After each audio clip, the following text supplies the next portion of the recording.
Sayın Başkan, bizim Mavi Kaydınız aracılığıyla dünyaya neler anlatmak istersiniz? Üsküdar sadece İstanbul'a ait değil, biliyorsunuz bütün dünyaya mal olmuş bir gurur yerimiz. Buyurun Sayın Başkanım. Öncelikle Seyfettin Bey hoş geldiniz. Üsküdar'a sarı fırtınayı görmekten mutluluk duyuyoruz. Sizler de bahsettiğiniz gibi 10 yıldır Üsküdar'da belediye başkan yardımcısı olarak görev yapıyoruz. 2004'te başlayan bu hizmetteki yerimiz hamdolsun bugüne kadar geldi. Üsküdar'ımız tarihiyle, dokusuyla, günümüzdeki hareketliliğiyle özel bir şehir, özel bir ilçe. İstanbul'umuzun en eski yerleşim yerlerinden birisi. Türklerin, Müslüman Türklerin İstanbul'un fethinden 100 yıl öncesinden itibaren mesken tuttuğu, yerleştirdiği bir şehir. 1350'li yıllardan itibaren Üsküdar'ımız Türklerin ana yurdu, ata yurdu bir bölge. Tabii bu eski tarihi dolayısıyla içerisinde birçok kültürel zenginlikleri, tarihi zenginlikleri barındıran bir ilçe. Günümüzdeki hareketliliği itibariyle de özellikle civar mahallelerimizde oldukça yoğun bir nüfus yapılaşması, nüfus yoğunluk var. Merkezde geçtiğimiz günlerde hizmete giren Marmaray ile birlikte artık Marmaray'ın Anadolu ayağı Üsküdar meydanında buluşuyor. Dolayısıyla Üsküdar bundan sonra da çok hareketli, çok yoğun bir yerleşim yeri, ulaşım aksı, ulaşım ayağı olarak İstanbul'daki, Türkiye'deki konumunu daha da güçlendirerek devam edecektir. Başkanım, sormak istiyorum, ben çok merak ediyorum da Üsküdar zaten yeterince tanıtılmış, uluslararası da tanıtıldı, biliniyor. Hizmetlerine de bakıyorum, bütün iyi hizmetlerin altında hep Karadenizli belediye ve yerel yöneticiler var. Ki ben çok yakinen tanırım, çok değerli abim, dostumdur rahmetli Mehmet Çakır Başkanımız. Sizleri de yakinen tanıyorum. Peki projeleriniz nelerdir başkanım? Bundan sonra Üsküdar için neler yapılabilir? Eğer Allah nasip kısmet ederse, ki inşallah olur, en büyük dileğimiz de o bizim. Üsküdar'ın belediye başkanı olarak sizleri görmek isteriz. Projeleriniz nelerdir başkanım?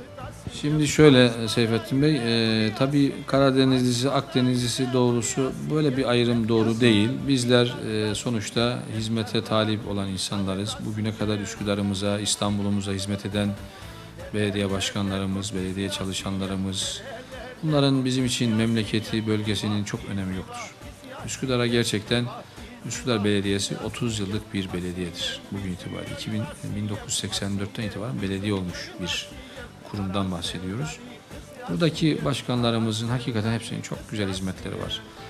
Bölgesi bizim için önemli değil. Bugün de ben şahsen bugün itibariyle bu röportajı yaptığımız tarih itibariyle ben AK Parti'den belediye başkan adayıyım. Henüz aday değilim. Dolayısıyla bu süreç devam eder. İnşallah aday olursak ve onun ötesinde inşallah belediye başkanlık seçiminde kazanırsak tabii ki bir takım projelerimiz var. Bir takım hedeflerimiz var. Yani özür dilerim Sayın Başkanım. Şunu mu diyorsunuz değerli izleyicilerimize? Adaylığımız kabul edilsin, adaylığımız açıklansın. Benim büyük projelerimi adaylığım kesinleştikten sonra mı açıklayayım diyorsunuz? Aynen öyle diyoruz. Tabii ki projelerimizi ve yapacaklarımızı aday adaylığı sürecinde böyle açıklamak çok doğru değil. İnşallah bu süreç tamamlanır. Adaylıkla kesinleşirse, adaylıkla sonuçlanırsa elbette ki hem basınımız marifetiyle hem kamuoyunun önüne çıkmak suretiyle yapacaklarımızı anlatacağız. Bunu anlatırken şunun altını özellikle çizmek istiyoruz. Gerçekten de 10 yıllık bir belediye tecrübemiz var. Ben 2 dönemdir başkan yardımcısıyım burada. Üsküdar'ın tehditlerin ve fırsatlarını az çok bildiğimizi zannediyoruz. Yani yapacaklarımız var, yapamayacaklarımız var. Bugüne kadar yapılamayanların niçin yapılamadığını az çok biliyoruz. Tabii. Dolayısıyla bunlar bizim için iyi bir tecrübe oldu. İyi bir birikim oldu. Bu tecrübemizi, buradaki çalışmamızı Üsküdar halkına hizmet olarak sunma fırsatı bulacağız. Üsküdar gerçekten çok güzel hizmetleri hak eden bir ilçemiz. Üsküdarlılar çok mütevazi, çok alçak gönüllü, sade, iyi niyetli insanların yurdudur Üsküdar. Bu çizgimizi, bu anlayışımızı bozmadan inşallah nasip olursa Üsküdar'ımıza güzel hizmet edeceğimizi düşünüyoruz.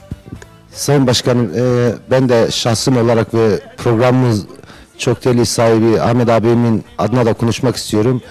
Bizler de yani hemşerimizsiniz diye onu bir kenara bırakıyorum. Çok güzel bir insancıl yaklaşımınız oldu bize karşı. Çok sıcak yaklaştınız. Hemşerim bile olmasanız eğer işte bir Akdenizli de olsanız, Ege'li de olsanız bu Üsküdar'ın başında sizleri görmek istiyorum. Ama hemşerim oluşunuz benim için ayrı bir gurur. Çünkü istiyorum ki değerli hemşerilerimiz, başarılı hemşerilerimiz önemli yerlerde olsunlar, önemli mevkilerde olsunlar. Sade milliyetçi anlamında bakmıyorum ben ona. Bizim Türk halkına, özellikle İstanbul'daki böyle büyük bir şehirde, özellikle Üsküdar'da sizler gibi değerli insanları görmek isteriz. Bu bizim hayalimiz Sayın Başkanım. Allah muvaffak etsin. Var mı başka söylemek istediğiniz bir şey? Bir cümle olarak şimdi Üsküdar'ın nüfusu 550 bin civarında bir nüfusumuz var. 550 bine yakın.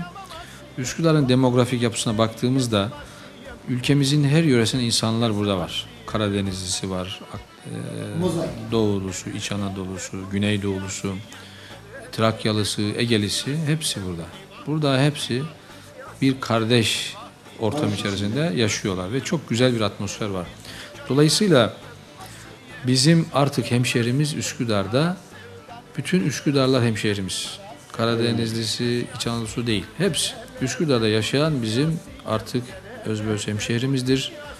Onlar arasında hiçbir ayrım yapmadan en güzel hizmeti sunacağız. Bugün 10 yıllık bu belediyecilik tecrübemizde de biz bunu gördük ve hamdolsun insanlarımızın bizim bu aday adaylığı sürecimizdeki teveccühlerini gördüğümüzde hiç gerçekten ayrım yapmadan bizim yöremizden olabilir, bölgemizden olabilir, olmayan olabilir hiç fark etmez.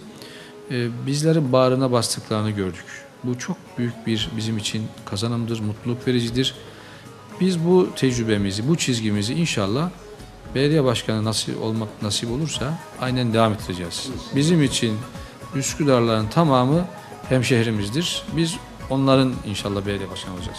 Evet Sayın Başkanım, ben çok iyi biliyorum da ekranları başındaki şu anda dünyalar bizi izliyor, milyonlar bizi izliyor da ben başkanımızın nereli olduğunu çok iyi biliyorum. Hangi ilçede olduğunuzu çok iyi biliyorum.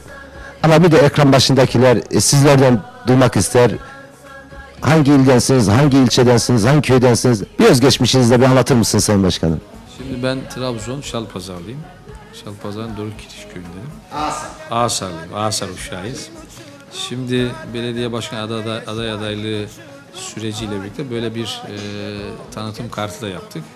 Ön yüzünde gördüğünüz gibi resmimiz, arka yüzünde de kısa bir özgeçmişimiz var. Burada zaten kısaca bir işte doğum yerimiz, eğitim durumumuz, bugüne kadarki yaptığımız sosyal hayattaki yaptıklarımız ve siyasi geçmişimizle ilgili şöyle bir küçük bir kart yapmış olduk. Bunu da dağıtıyoruz böyle dostlarımıza. Dolayısıyla işte Trabzon'dan 1990 yılında İstanbul'a gelmiş oldum. İstanbul'a geliş sebebimiz de üniversite için gelmiş olduk. İstanbul Hukuk Fakültesini bitirdim ben. 90'da geldik. Okulu bitirdikten sonra bir 8-9 sene avukatlık yaptım Üsküdar'da. Büromuz da hemen Üsküdar merkezdeydi o zaman. 2004 yılına kadar avukatlık yaptıktan sonra 2004-2014 işte 10 yıldır belediyeciyiz. 23-24 senelik bir Üsküdarlıyız. Bizim özellikle hemşehrilerimizin yani Trabzonlu, işte Şalpazarlı hemşehrilerimizin olduğu mahallede biliyorsunuz Kirazlı. En çok ben biliyorum evet. Çünkü ben çömezliğim hep Üsküdar Kirazlıtepe'de geçti Sayın Başkanım. Buradan Kirazlıtepe'deki bütün hemşerilerimize, ayrıca benim köylerim de var burada. Evet, Çaykaralı çok hemşerilerim var burada, yazıcılar hepsi burada. Zaten Allah nasip ederse seçim döneminde hep beraber çalışacağız. Bizim burada derneklerimiz var Üsküdar'da. Projelerimizde o zaman anlatırız. Başkanım var mı başka son demek istediğiniz şeyler? İnşallah Üsküdarlılara söyleyeyim buradan. Gerçekten güzel projelerimiz var. Yani şu anda çalışıyoruz o projelerimizi. Zaten biz 10 yıldır da bu işin içerisindeyiz ama önümüzdeki 5 yılda neler yapacağız, neler edeceğiz zaten bunu inşallah aday olursak kamuoyuyla hem yazılı olarak hem görsel olarak paylaşacağız. Ayakları yere basan, Üsküdar'ın acil çözülmesi gereken güzel hizmetlerini projelendirmiş olacağız inşallah. Ondan hiç şüphemiz yok Sayın Başkanım. İnşallah seçim işte adaylığınız kabul